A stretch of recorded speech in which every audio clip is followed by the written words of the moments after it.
survived the frigid tundra of the weather. We've been shivering all week, but man, I'm glad you're here looking good. Turn to your neighbor, say, you looking good today. Good. Tell them you're looking good. Week two of Treat Yourself.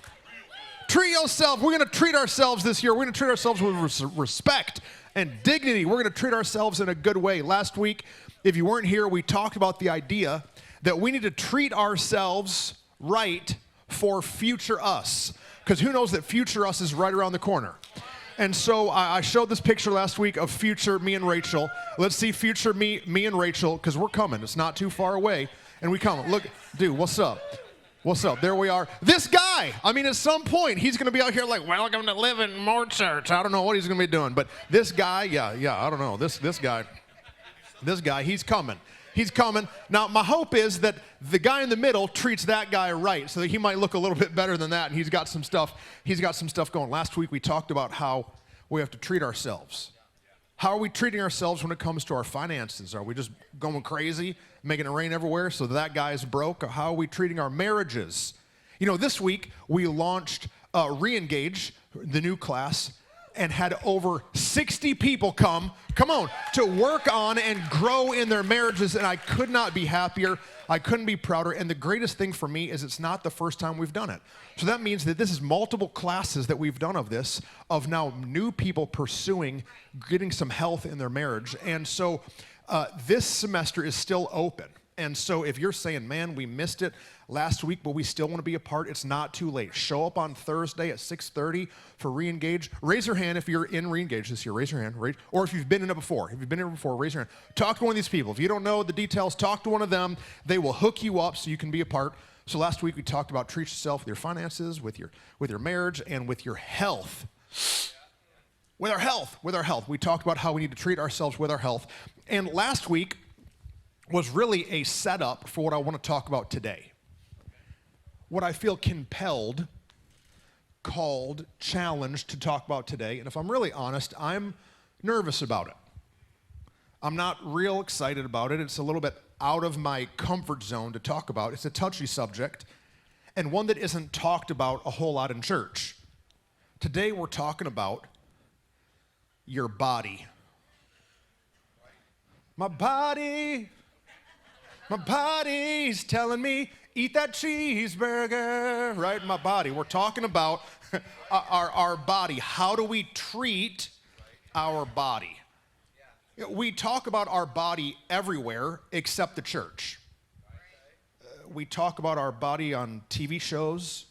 You know, in TV shows, we have scientists and specialists come out that they talk about how to take care of your body. We see it on commercials and billboards. Eat this and don't eat that, and here's this shake, and if you eat this bar, and milk does the body good, and I don't know. And we talk documentaries and docu-series talking about our body. We have social media influencers, right, that are showing off their sexy bodies, and if you follow me and pass through my paywall of $19.90 a month, you can get a good-looking body like me. And so we talk about our body in books and in magazines. You're checking out at the grocery store, and 7 tips to have a beach body by June, you know, and like all these things. Download this app, subscribe to this thing.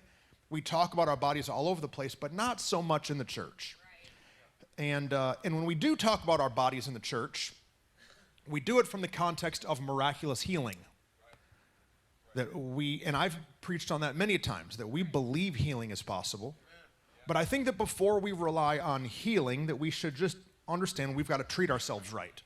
That before we're like, God, do a miracle, that God's up there like, well, man, you haven't been doing a really good job the last 20 years of dealing with some stuff, and I love you enough to kind of get into a little bit of it today, because the Bible says something about reaping and sowing, and that we receive what we invest, and we understand that in our finances and our marriage, but I think in our health sometimes we don't talk about it. So we got to treat ourselves. How are you treating your body? It's a question that we have to examine, because how we treat our bodies today determines that the body that future us gets. If I don't want future me to have a sick, beat up, decrepit, run down, overweight body, then I have to make some choices today. And just so you know, the Bible does talk about this. So this is not just Pastor Truston's TED Talk today. The Bible clearly talks about this. 1 Corinthians chapter 6, verse 19 says this: Don't you realize that your body is the temple of the Holy Spirit who lives in you and was given to you by God? You do not belong to yourself, for God bought you with a high price. So you must show honor to God with your body. That we have been gifted this body, and it's where God lives. It's the dwelling place of the Holy Spirit, and that we need to take account of how we're treating ourselves. Romans chapter 8, it says, the Spirit of God who raised Jesus from the dead lives where? In us. You live in your body. We think we are our body. You are not your body. You live in your body. All of us are made of 3 parts: body, soul, and spirit. We understand our body. This is the vehicle that we live in. Our soul is our personality, our emotions, our experiences, our opinions. It's who we are. And our spirit is this eternal thing that God has given us. That's who we are, our spirit. When we die, our body dies, but our spirit continues to live somewhere else. So you are not your body. You live in your body. And so how we take care of our body is a big deal. When your body dies, you stop living in this world, but you continue to live in another world. So our body is a pretty big deal. Everything we do in life is done through riding in our body. I am riding in this thing. This is not who I am. This is just what I'm riding in. And when we would start to view our body as the vehicle that gets us through life, then maybe it could help us treat ourselves just a little bit better. We got that? Everything I do in this world, I do through my body. Right now, I'm talking to you through my body. My tongue and my lips and my lungs are pulling in air, and I'm talking to you through my body. But I'm talking to you through flesh, but it's a soul and a spirit that's communicating. But if someday my stops working properly, my soul and spirit don't have the capacity to communicate through the flesh. So I have to be careful of how I handle the flesh that I live in. I'm seeing you through my corneas and my retina, right, and my optic nerve. That's how I see you. It's in the body.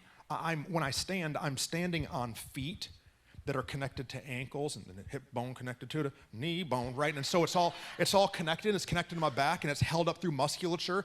And so this is the vehicle that I'm riding in. Right now, your vehicle's in park. You've parked your vehicle here, and you're here. And you know what's receiving? Your spirit and your soul are receiving when you come into church. I pastor through my body. Everything I do as a pastor, it happens through my body. If my body feels bad, it affects how I pastor. If my body is tired, I pastor tired. If my body is stiff, I pastor stiff. I parent out of my body. My kids, their interaction with me is based upon the body that I'm in.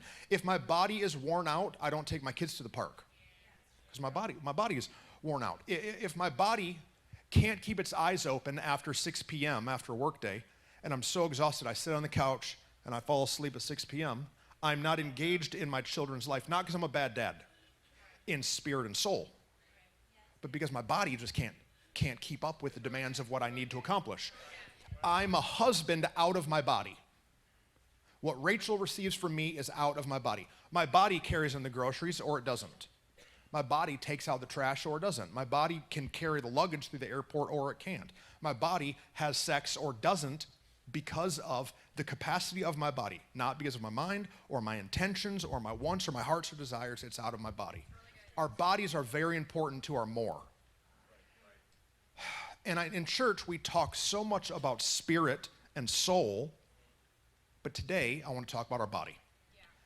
A huge percentage of people, I think, don't view their bodies as a vehicle. We think that our body is this thing. We think that our body is us.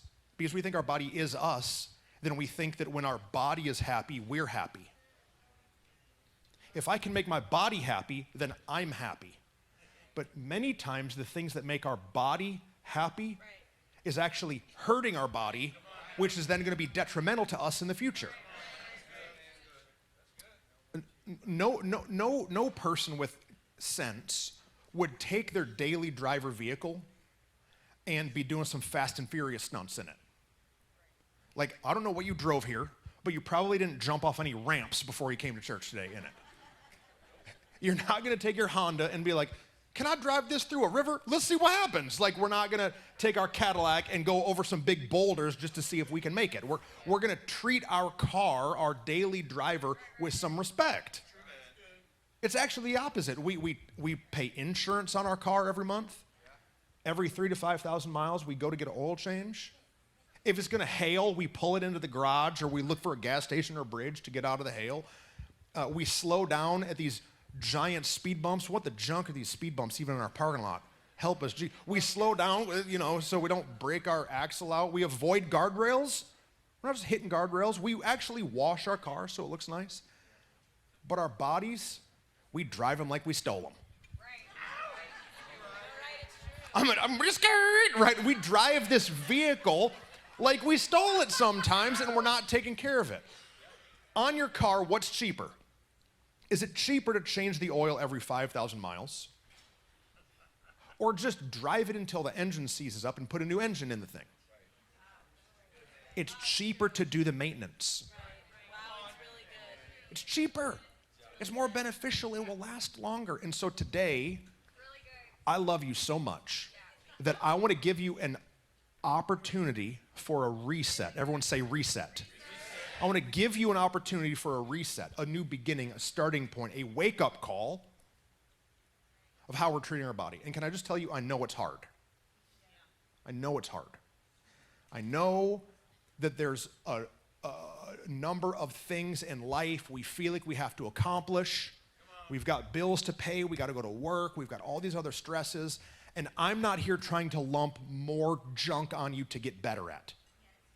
I'm really not trying to cause you to feel like, well, I'm a loser there too, Pastor. That's not what my intent this morning is. Today, I'm going to get really transparent, and I don't want to, but I'm going to do my best to spur you on towards good deeds in your life, to spur you on towards everything that God has for you. And so I would ask that you would have grace on me, because this is touchy. It's a touchy subject. It's uncomfortable. I think that our bodies and how they present to the world, they cause a lot of insecurities sometimes. And there's a lot of shame associated with the idea. I think when we start talking about our body and like weight and all that it causes fights in marriages. And it's a no-fly zone. And then now I'm up here saying all kind of stuff. We haven't been talking about it, and don't bring it up to me, and don't you dare. I don't know why I go to the gym, and but I don't know why I mean this. Don't talk to me about it, right? Rachel and I had all of that. We had all of that. And now I'm up here bringing it all up. And what my hope is that we will just view today as a reset instead of looking backwards. I, for a lot of years, treated my body, my vehicle, without any thought or regard, with no intention, and honestly bad. I treated my body bad. Food was my drug of choice. When I was stressed, I ate. When I was happy, I ate. When I was bored, I ate. When I didn't know what to do, I ate. The way that I relaxed was through finding something to eat. And because of stress in my life and a busy schedule and new responsibilities, I was not treating myself the way that I should, and I gained a bunch of unhealthy weight. And so I've got some videos to show you. And so this is me not looking fantastic. And so this is a video that Pastor Whitney and I shot in downtown Fort Worth. And I remember doing this, feeling it all, feeling not comfortable. And then here's another one.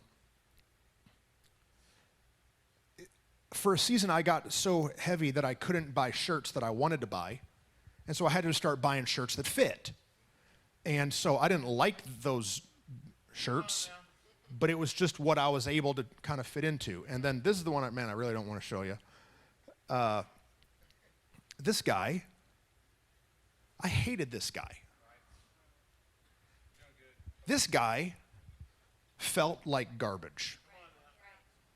This guy did not feel excited, like there was more. He was worn out. He was tired. He was insecure.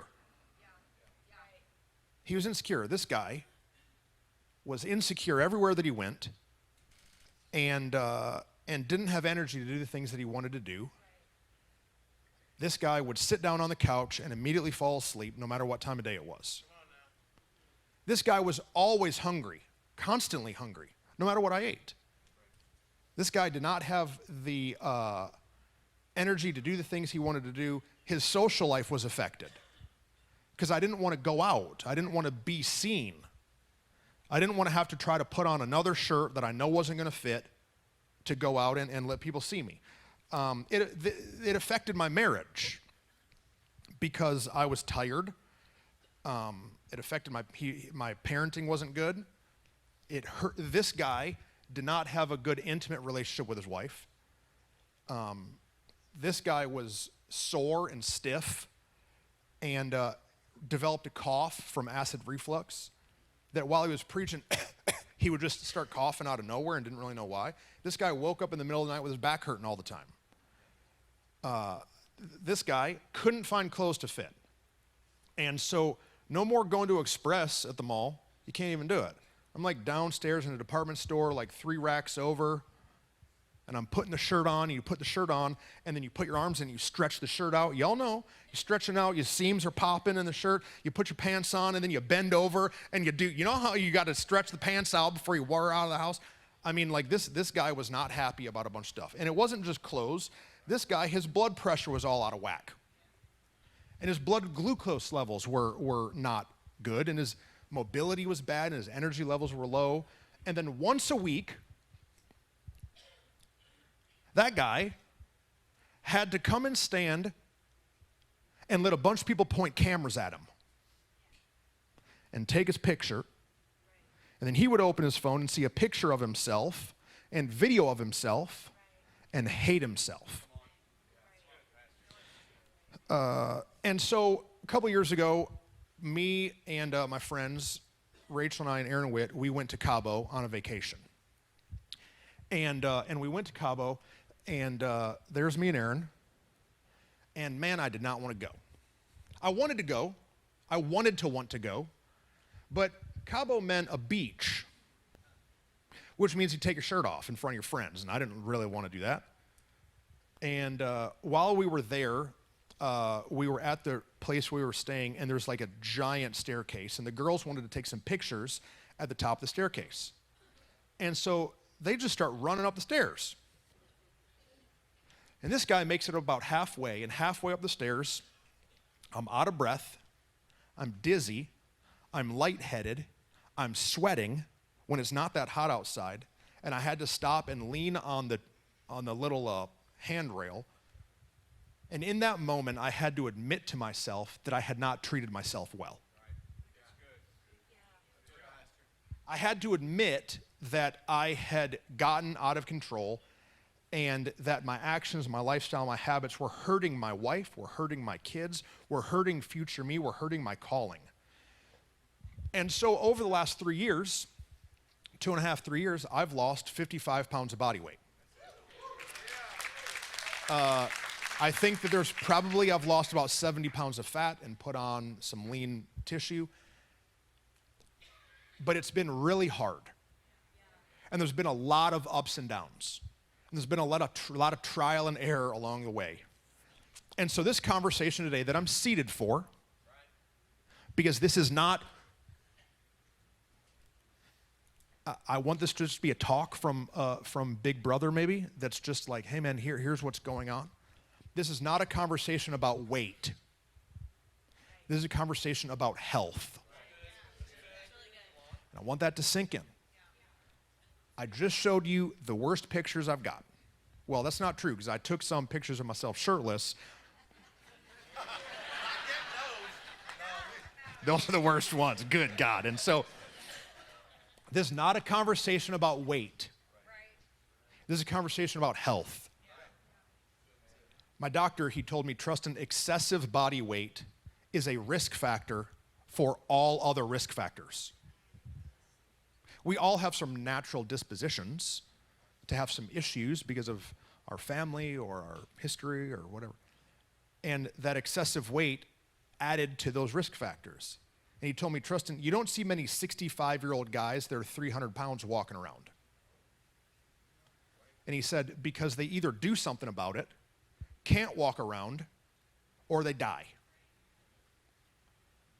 And just about a year previous to that, God had told me that my ministry wouldn't even really start until I was 65. Which is a whole other conversation. I don't know what the junk that means because I think I'm doing ministry right now, but I don't even know what it means. And so there was a wake-up call for me. And everywhere I go for the last 6 months or a year, people ask me, well, what did you do, Pastor? Man, you looking good. You slimmed down. What'd you do? What'd you do? What's the secret? And I'm telling you, I've been asked 1,000 times. And up until this go-around, I had tried everything to lose weight. I'm telling you, I had tried everything.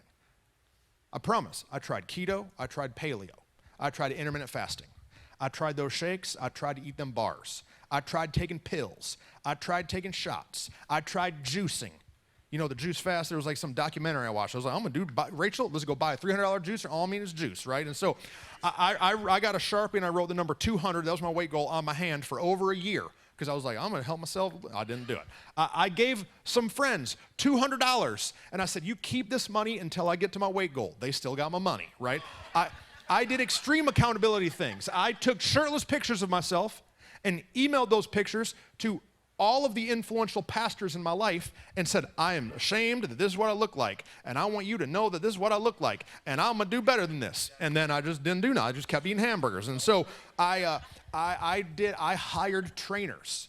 I did meal prep. I hired a bodybuilder in Fort Worth and drove to work out with him. I tried different gyms. I bought shoes. I bought shorts. I bought treadmills. I bought bicycles. I went swimming. I tried the canoe thing.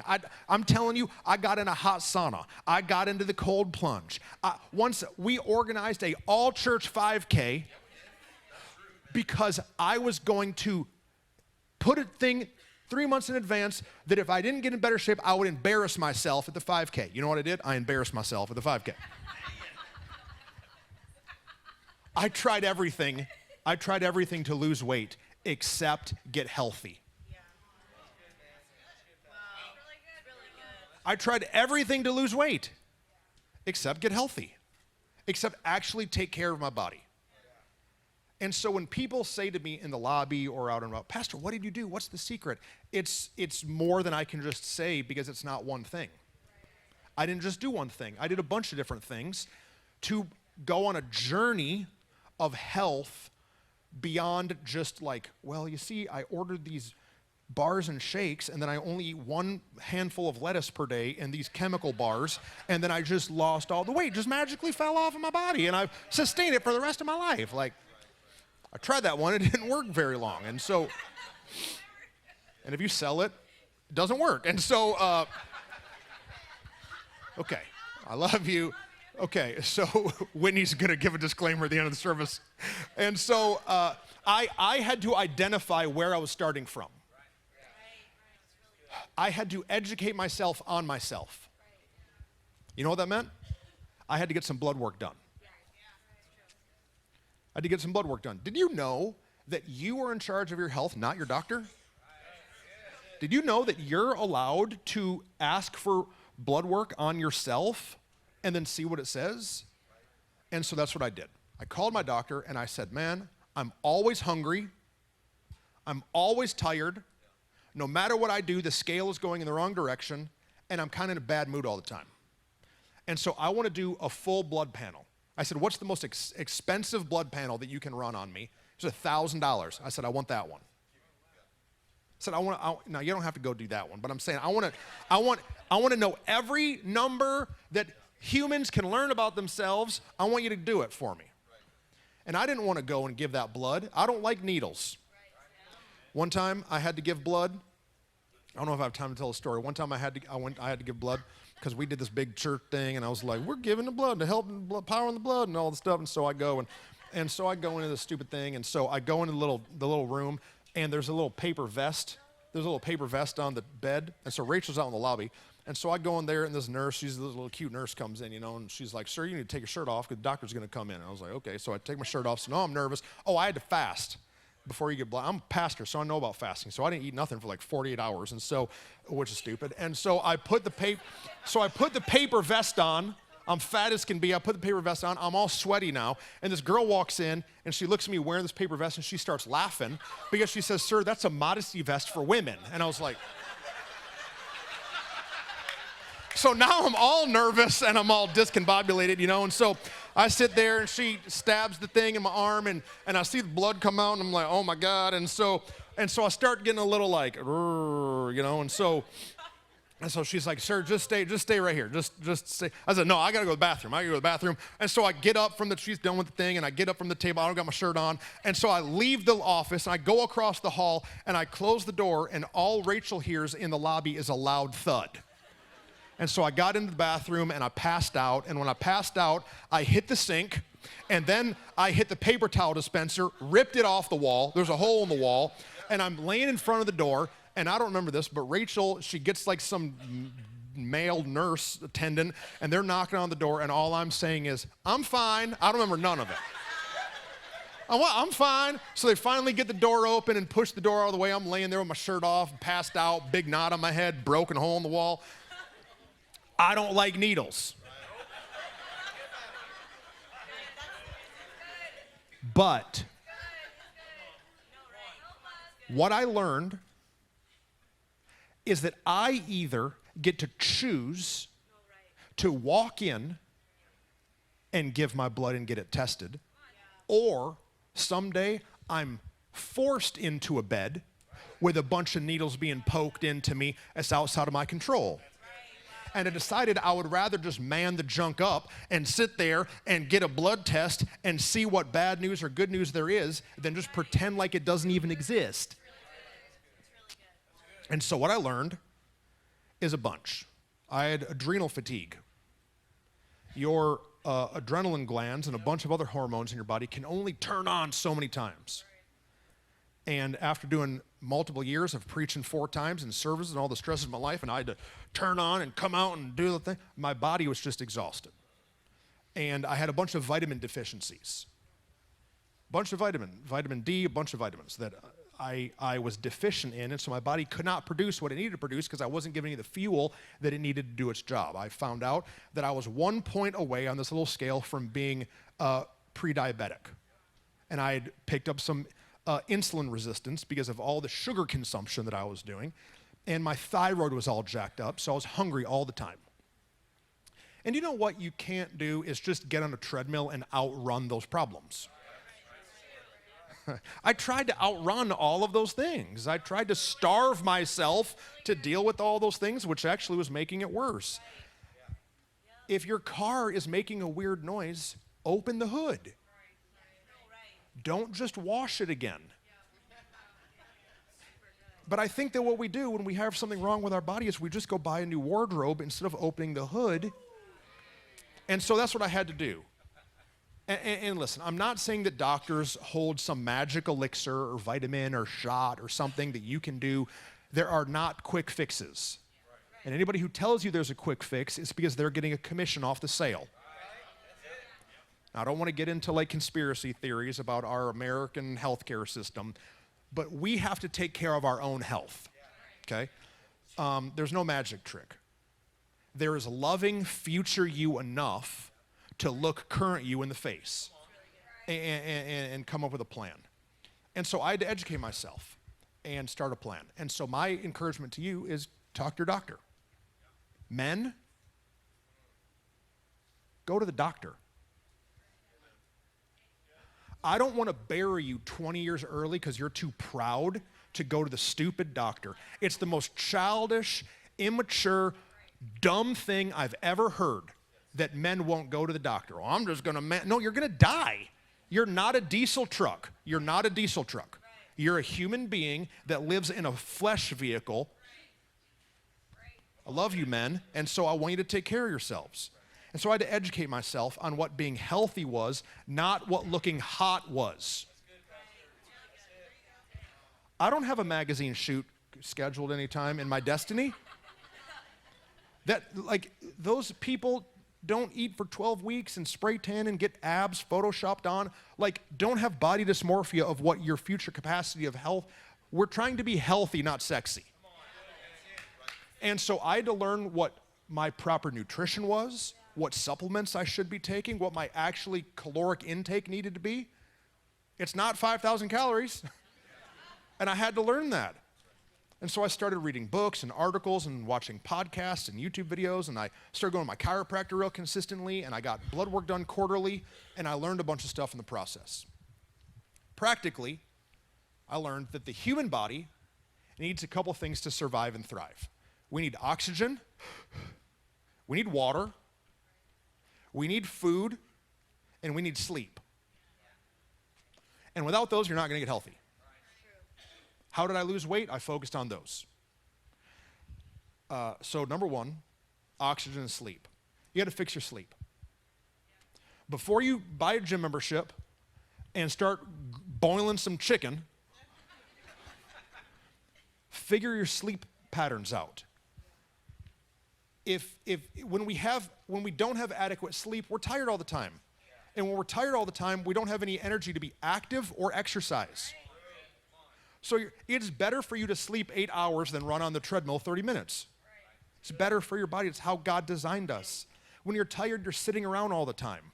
So we have to fix our sleep. Did you know that when you're tired, it makes you hungrier? When you sleep, it's a way that your body recovers. You know another way your body recovers is by eating. Food is an energy source. And so if you're out of energy, then you need more food. And so many Americans are overweight simply because they're exhausted. We're so chronically tired that our body is demanding an energy source. Chomp, chomp, chomp, chomp, chomp. So we're feeding ourselves. We're throwing fire in the tank so we can continue doing our life. We're just worn out, man. We're exhausted because we don't have the discipline to just go to bed on time. How did I lose weight? I went to bed on time. And all of that exhaustion, it impacts our hormone levels. My testosterone was in the dumps, almost in the crapper. My testosterone was shot. My T levels were so low. You know what I realized? I don't need to go and get a shot. Maybe I will someday. Maybe I will someday. But I didn't need to start by just getting a shot. I need to start by going to sleep. And all that other junk in this body God miraculously designed started to regulate itself. And so your high cortisol, your thyroid, you've got to just get some sleep. Fixing your sleep is important. Did you know that when you snore, that's a signal that something is wrong? I love you so much. I'm talking about stuff that doesn't feel spiritual, but it is. When we're snoring at night, which I was snoring at night, and you know what's happening? My body is fighting to survive. And all night I'm suffocating and I'm breathing again and I'm driving Rachel crazy and I'm in the bed 8 hours, but I'm not getting any good rest, and neither are you if you're still snoring. You're not. You're gaining liquids around your heart. Your body's fighting to stay. You're running a marathon every night only with your heart. It's going to take 15 years off your life. And so order a sleep study. I did. Order a sleep study, and they send you this little thing. You can do it with your doctor, do it with your dentist. You can do it online. You put a little thing on your finger, a little thing on your heart, and you download an app, and you go to sleep, and it tells you how many times you're waking up in the middle of the night. And there's a lot of different things. Maybe you just need a mouth guard. You just got to pull your bottom jaw forward, and it opens up all your nasal cavities, and you stop snoring, and you get the best sleep of your life. Maybe you need to trim your nose hair. You need to trim your nose hair anyways, but maybe you need to trim your nose hair. Maybe you need a new pillow. Maybe you need to buy a new mattress. We have a $60,000 car and a mattress we've had since college. You're in that thing 8 hours a night. Maybe you need a CPAP machine. I remember when I was young, my mom got a CPAP machine, and it changed her life. I got a new mom. And then she lost a bunch of weight, and now she doesn't need it anymore. Because all of this weight, all this meat, it's pushing down on our airwaves, and it's constricting us so we can't sleep. And we get embarrassed about it. Why? Why? Why are we embarrassed to talk about it? We shouldn't be embarrassed. We want to deal with the things that ruin your sleep quality. Going to bed at erratic times. 3 a.m. one night, 9 p.m. the next night. Your body's like, what the junk? What is today? We've got to create a rhythm. So for a year, I don't have to do it anymore, but for a year, I set my alarm for bedtime and a wake-up time. I went to bed at 9:50 and I woke up at 5:50. Every day. Saturdays, every day. We've got to set our body to a rhythm. Watching screens before we go to bed, you got to stop watching the screens. I got those little glasses, and I look like a little librarian, right? I got those glasses, and I'll put them, Rachel's laughing, I'll put them on at night, and they block this blue something, I don't know, I'm not a scientist, and it helps me. I had to stop eating right before I went to bed. Because when you eat, your body is working to digest food. And if your body is working here, it's really hard to stop working here. Caffeine throughout the day. If you're having to caffeinate all day long, then your body is still caffeinated so it can't sleep. That's not sustainable. Like, I love you. All these 20-year-olds walking around, I'm so tired, I need a coffee. Where's my Celsius? Give me a Red Bull. I'm like, it's going to catch up. All the people over 40, it's going to catch up to you. And now you're over 40 drinking 3 pots of coffee a day. I love you, man. I love you. But it's something that we need to look at, right? I'm not saying coffee's the devil. We give it away for free. I'm not saying that. We just have to regulate it. We just have to regulate what's like a good balance. What's your environment? Is your room too bright? You got a bunch of lights on? Is it too not dark enough? Are you smoking weed? Because smoking weed or gummies or any CBD stuff, listen to me. It will put your body to sleep, but you do not go into REM sleep. If you smoke weed, you have no rapid eye movement sleep. You are not resting. Stop it. Fight it. Deal with it. Talk to somebody about it. I love you. We're talking about health. So we've got to have sleep. We have to be hydrated. We have to drink water. We all know that we're 60% water. We are not 60% soda. We are not 60% sweet tea. We are not 60% coffee. We are 60% water. All those other things, they stress your kidneys. Every drink we drink that has something other than water in it, your kidney has to filter it out. Your body, listen, this changed my life. It changed my life. Your body doesn't know the difference between hunger and thirst. Many times, you're standing in your fridge or in your pantry looking for something because you're thirsty. And so what I started to do, I learned this from some YouTube video, I don't know. What I started to do when I felt hungry is I just drank a big glass of water. And I waited 5 minutes. 5 minutes can change your life. And so you just drink something and that hunger will go away. I got sick just like with a cold or something like an Easter or 2 ago, and I called V&A. Is V&A in this service? I saw her out in the lobby. I called V&A. I said, V&A, I'm not feeling good. She works at a place that does like IV. I'm going to jack it all up. They do all kind of stuff. I go there for the IV thing. And so I called her, or Rachel called her, and she said, you need an IV. And so I go in there, and she gave me 2 bags of like vitamin C and a bunch of junk in it, I don't know. And she said, no, Pastor, after you take this, kind of awkward, but after you take this IV, you're probably going to have to pee a whole lot today. And can I tell you, I didn't pee for like 4 hours. And I told her the next day, when I saw her at church on Sunday, she said, oh, that just meant that you're very dehydrated. My body was starving for hydration. We have to hydrate ourselves. We're talking about health, not weight loss. Don't go sweat it out. I'm going to sweat it out on the elliptical machine. No, drink some water. Okay. Next, proper food and nutrition. Proper food and nutrition. Not delicious, but nutritious. Every meal does not need to be a party in our mouth. I want every meal, I want a party in my mouth every bite that I take, but that's problematic in the long term. We have to erase some misnomers. You do not have to clean your plate. You don't. There might be starving kids in another country, but you cannot ship them your food, right? Like, it's going to spoil by the time it gets there. You don't have to eat it all. You don't have to eat it all. You do not need a whole Chipotle burrito. I used to eat my whole burrito and half of Rachel's burrito and chips and sour cream and guacamole. I used to eat all that in one sitting. I'm like, what am I doing to my body? I love some Chipotle, but I mean in just half the thing, you know. Now listen, when I start talking about diet, don't swing the pendulum so far that it's not sustainable. Crazy diets don't work for very long. Instead of 75 hard, what if we just do 365 medium? What, like, I'm gonna do 75 hard. I'm gonna work out twice a day. I'm gonna read 93 books. What if just for a year we just like medium? We just like, let's not swing the pendulum. We overload ourselves with this total life transformation, and it lasts 2 weeks, and then we're starving to death. The best diet model is one you can adhere to for a long time. Not shakes and bars and 500 calories. Not just boiled chicken and broccoli. Balance. Everyone say balance. I'm not about to give you a whole nutrition system. It's different for everybody. But balance is the key. Maybe you weren't taught how to eat right. That's okay. Teach yourself now. Turn off the Netflix and jump on the YouTube. Healthy diets for women in their 50s. Enter.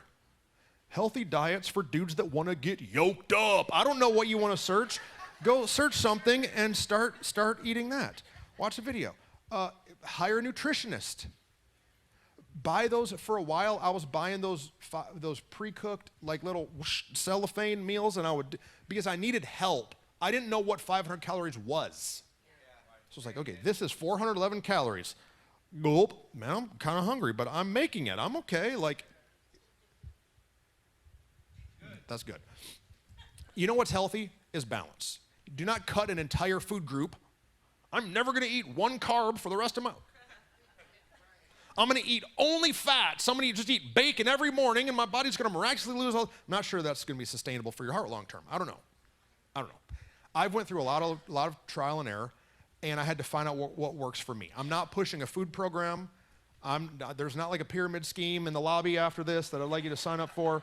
I will never be a part of that. I will never have a staff or a spouse that sells a pyramid scheme here at Moore Church. I'm not going to do it, and if they start, I'm going to deal with it. Here's the tape. Show it to them in the future. You're fired, right? And so I'm not doing it. I'm not doing it. A church should not be a place for a pastor to proselytize the people so I can bake a paycheck. Okay. If I don't plan what I need to eat, I will end up eating what I want to eat.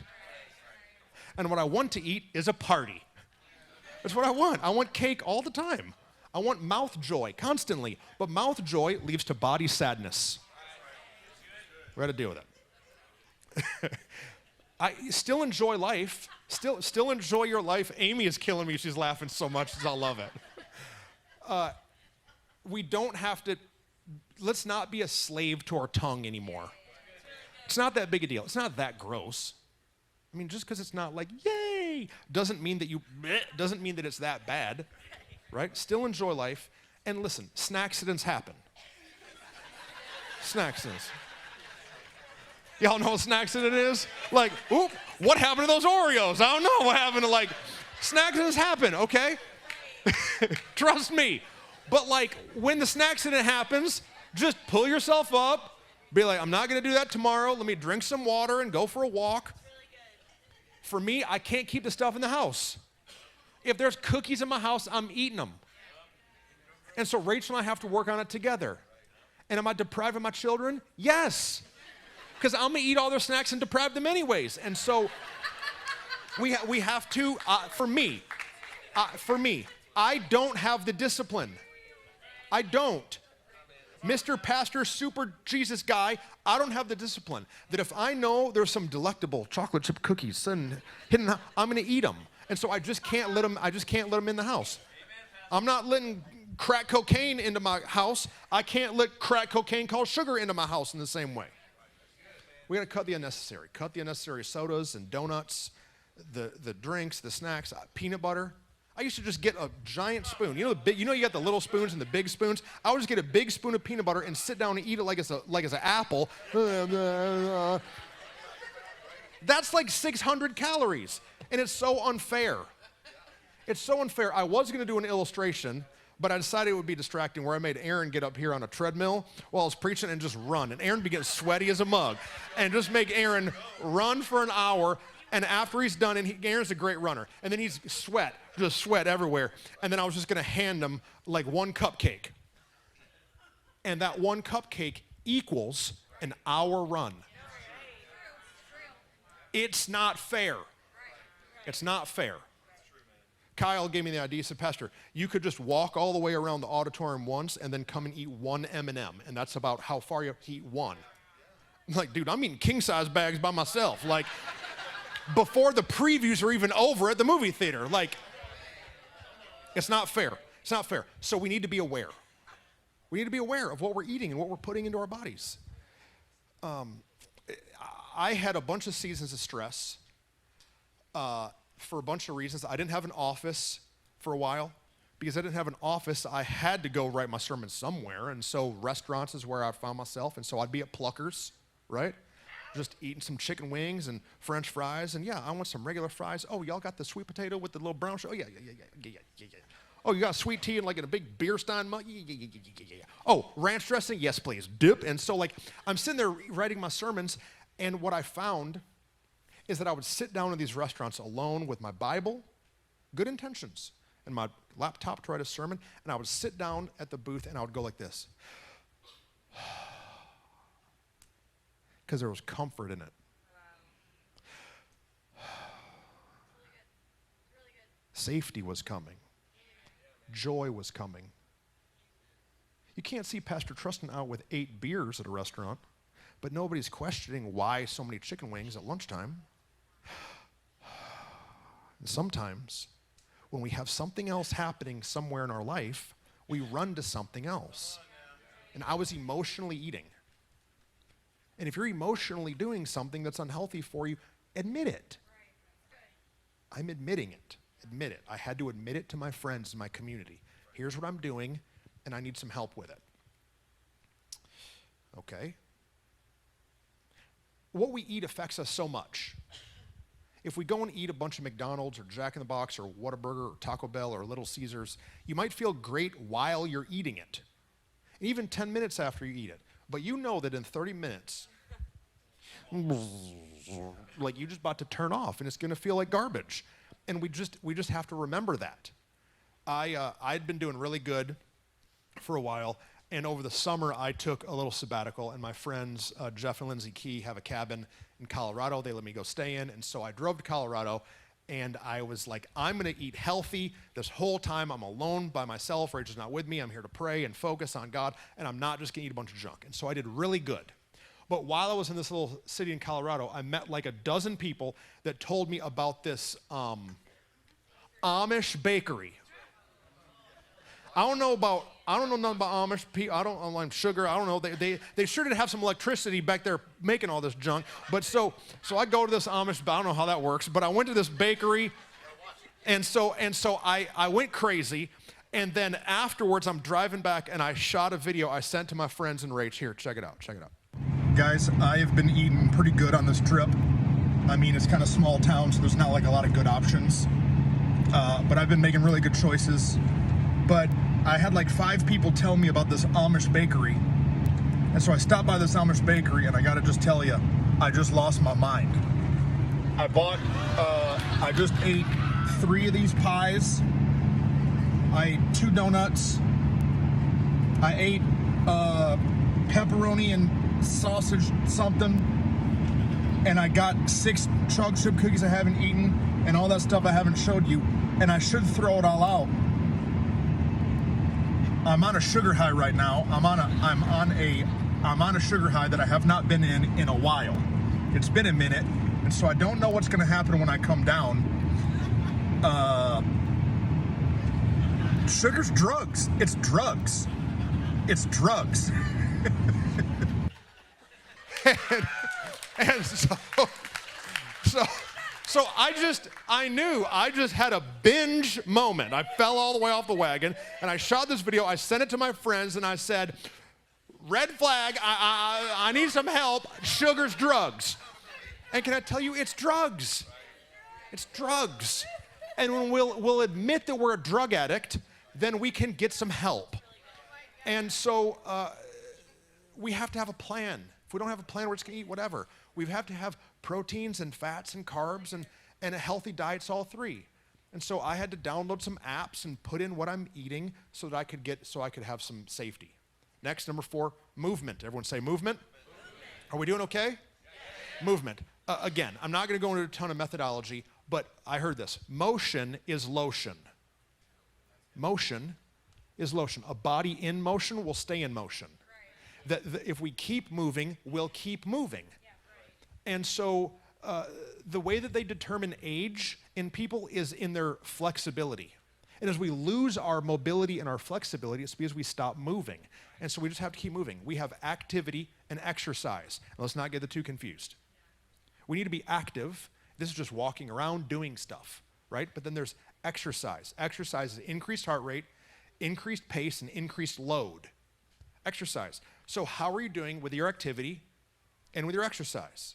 And I had to intentionally up my activity. So I bought an Apple Watch, and I wear it everywhere. Put it on every morning, and I share the steps that I take with Kyle and Tim, and we all try to get 10,000 steps a day. And I was tricking myself. Thought, I'm active. I'm doing stuff all the time. And then I put this on. I'm only taking 3,000 steps a day. I was only taking 3,000 steps. Go buy one. Or the Fitbit, or you can get $50 options. Like go, and you're going to be shocked at how inactive we are in our modern world of cars and desks and couches. And so now, if it's the end of the day, I have to go for a walk. I have to go. Why? Because I have not been active enough. We have to up our activity. And we have to prioritize our exercise. Prioritize it. That it has to be a priority. Do you brush your teeth every morning? You know why? It's called hygiene. So my teeth don't fall out and they're not yellow. My breath isn't bad. You know, I don't want a bunch of plaque buildup. Yeah, you know, so I brush my teeth. It's hygiene. You know what exercise is? Hygiene. It's heart hygiene, and it's spine hygiene, and it's hip mobility hygiene. We have to just take care of ourselves. So I had to prioritize. I had to set a time that was non-negotiable, that when my alarm goes off in the morning, I get out of bed like my house will explode if I don't get up. My house is going to explode if I don't get out of bed. And I jump out of bed. It drives Rich a little crazy. Find someone to meet you at the gym. Find a buddy. A third of the days I don't want to go, but I do because I know Kyle's there.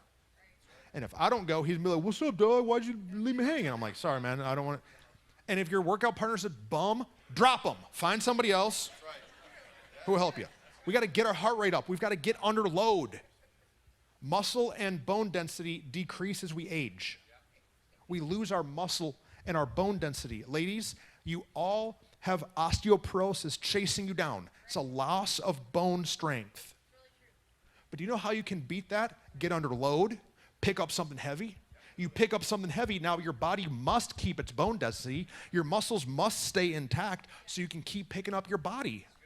The reason that old men can't get out of chairs is because they quit picking up stuff.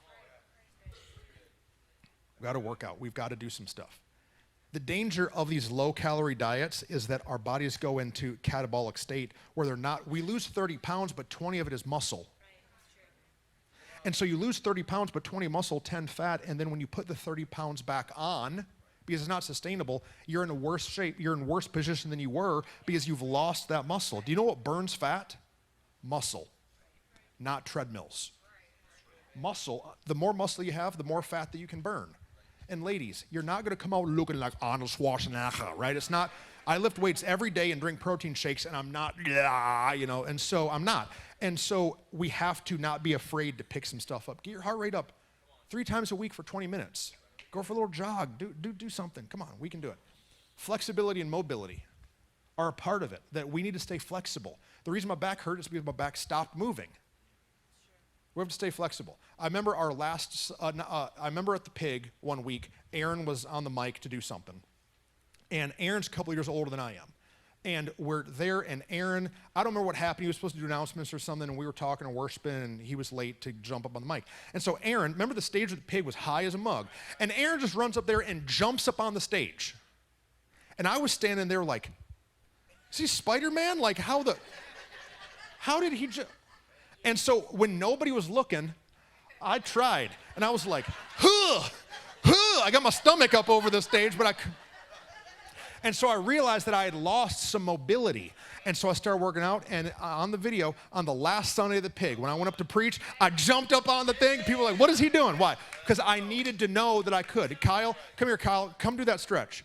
Come here. He doesn't know I'm doing this. Come on, come on. Every day, every Sunday, every morning, jump up here quick. I only got a couple minutes left. He does this stretch where he touches his elbow to the ground. Do it. Do it. He does this stretch, and I can't do it. Look, see, doesn't that look easy? I can't do it, but that's my goal. Some Sunday, that's all. Thanks, Kyle. Some Sunday, I'm going to come out to preach, and I'm going to go like this. Watch. Yeah. That's as far as I got. But there's going to be a Sunday that I just come out to preach, and I just, bam, I hit that stretch. And be like, what is this weirdo doing? That's my goal. We have to just set goals for ourselves. And they're not all weight-based. They're health-based. Flexibility. Don't not exercise because you're insecure. Who cares about those people? I don't care about none of them people at the gym.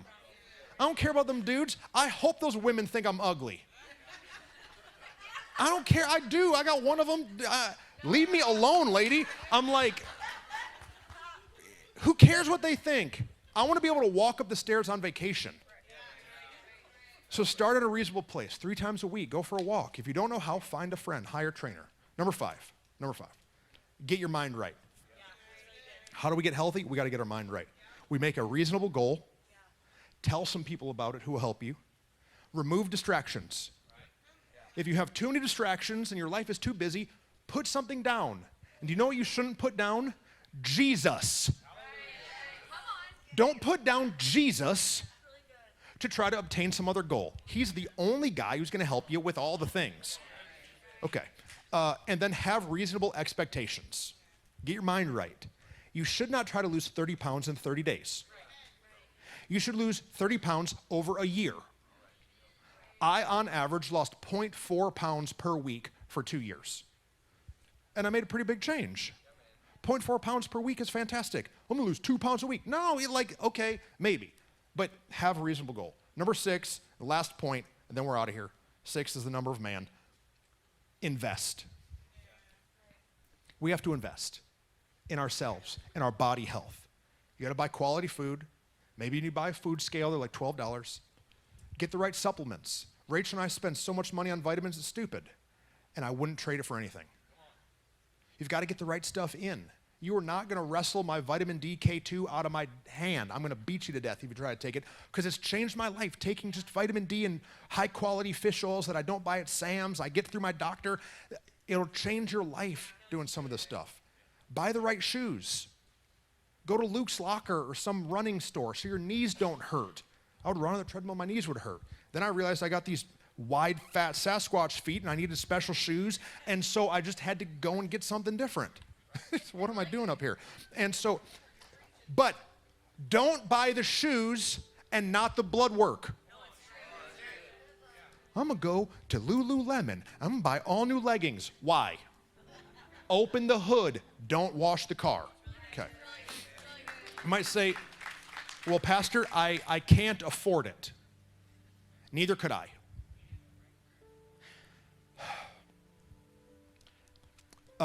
When I was that guy, when I was 55 pounds heavier, here's the truck that I drove every day. I had a big F-250 that I loved. And whoosh, y'all got it? No? Oh, yeah, it's out in the front. Do we have the photo or no? Yeah. Haley? So I was driving this truck. I loved it. I love that truck. So I drove this truck, and I had a big custom-built big red Jeep. Here's my Jeep. That's my house. I had both of those. And so those were the vehicles that I drove. I loved both of them. But I wanted to take care of this vehicle. So I got rid of both of those. And for 2 years, here's what I've been driving. For 2 years, I'm driving a Ford Ranger that I bought for $3,000. It's a 4-cylinder, 5-speed with roll-up windows. And I'm so glad I'm in that vehicle so I can be in this vehicle. So, I couldn't afford to do this either, but I chose to afford to do this. And so, what future Truston, old man me, is going to be really thankful for, I hope, is that I drove a embarrassing car for my age and reputation and, whatever. That I drove an embarrassing car for, I don't know how long. I'll drive it for 10 more years so that I could have a healthy body. And so, today is just a reset for us to make whatever changes you need to make to prioritize your health long term. The devil wants to steal, kill, and destroy. And it's not just your spirit and your soul. It's our body. Because he knows everything we do is through our body. And if he can get our body sick, then we don't put up much of a fight anywhere else. If my body gets sick enough, I'm not preaching to nobody. I'm not evangelizing nowhere. And so he's after us. And I'm not talking sexy and skinny for vanity or fashion. I'm talking for health's sake. And so I want you to know I love you very much. I love you very much to show a bunch of fat pictures and tell a bunch of stories I don't want to. And I know I'm going to get some emails. People will be mad at me because it's so awkward. It's okay. I love you. And I want you to step into everything that God has for you. Can I tell you, you're worth it? You're worth the investment. You might have failed 1,000 times. It's a new era. It's a new era. There's a new anointing in this house. What happens in the head drips down into the body. There's a new anointing in this house. And it's time for you to make a change, and you can do it. For the people in here that put everybody else first, you put everybody else first and you put yourself last. Well, what about putting future you somewhere near the top of the list? Moms, future you is worth it. Because someday you're going to have to walk that kid down the aisle. Future you's worth it. You can do it. Just keep taking care of everybody, but you've got to take care of yourself. You got it. How do you want to ring in 2025? People say new year, new you. It's not true in the current, but it can be in the future. You can ring in 2025 different than you ring in 24 if we'll just focus on getting healthy. Would everybody stand up with me? I was a little nervous to talk about this today because it's not a very spiritual idea. And then I read something that John wrote in the Bible in 3 John, and it's why I took the time to do this today. John, he says this, "Dear friend, I hope all is well with you, and that you are as healthy in body as you are strong in spirit." So, hey, church, dear friends, I hope all is well with you, and I hope that you're strong in body as you're strong in spirit. We can do it, guys. Whatever you set your mind to and bring God along for and set reasonable goals, you can accomplish.